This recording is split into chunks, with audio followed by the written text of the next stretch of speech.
Next to lining, shading is one of the foundational skills of tattooing. In this video, I will break down the core elements of shading.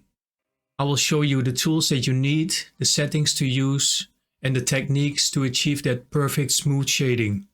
Here are a few examples of tattoos that I made over the years. These demonstrate what you can achieve by applying solid shading techniques. With dedication and the right approach, you can achieve this too. Let's start with needles. The most common needles that are used for shading are magnums and round shaders. Personally, I've always used magnums only. Round shaders can be useful for tight areas, but I've never felt the need for them. I just use the side of the magnum for tight areas. For this tutorial, I'm using a 7 round magnum, though I mostly use regular magnums. The difference between rounded and regular magnums is that rounded magnums have curved edges. The theory behind this is that you can create smoother shading. But with the right hand movement you can achieve this with regular magnums too. When it comes to ink, I make my own greywash using distilled water. This method is cost effective and gives me full control over the tones that I want. I usually prepare 3 ink cups. One with 100% ink, one with 50% ink, and one with 25% ink.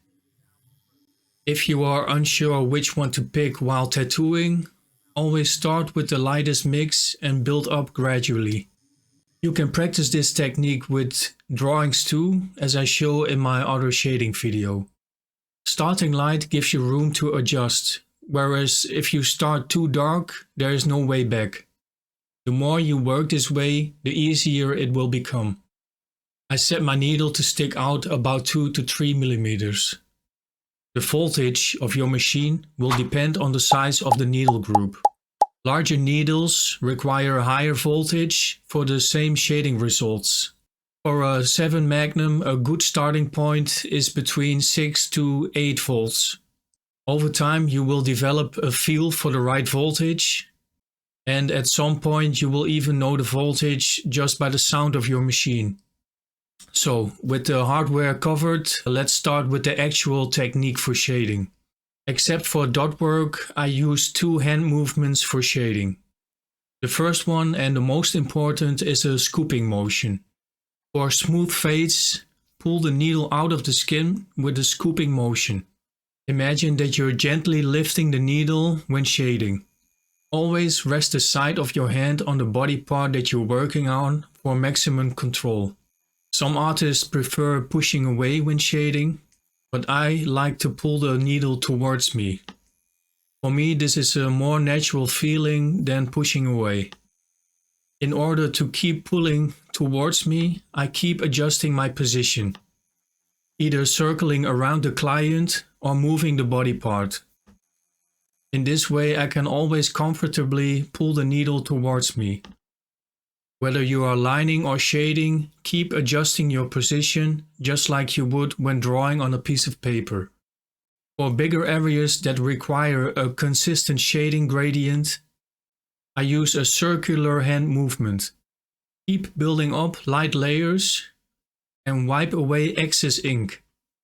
When transitioning a big area into a fade, switch back to the scooping motion. Keep in mind that fake skin behaves very different than real skin. As soon as you are comfortable, start practicing on real skin. Now, do you need a special machine for shading? No, you do not.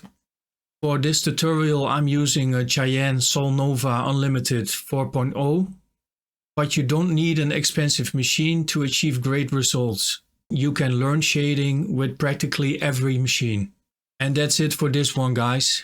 If you found this video helpful, don't forget to leave a thumbs up and subscribe if you haven't already. Thanks for watching, and I'll see you guys in the next one.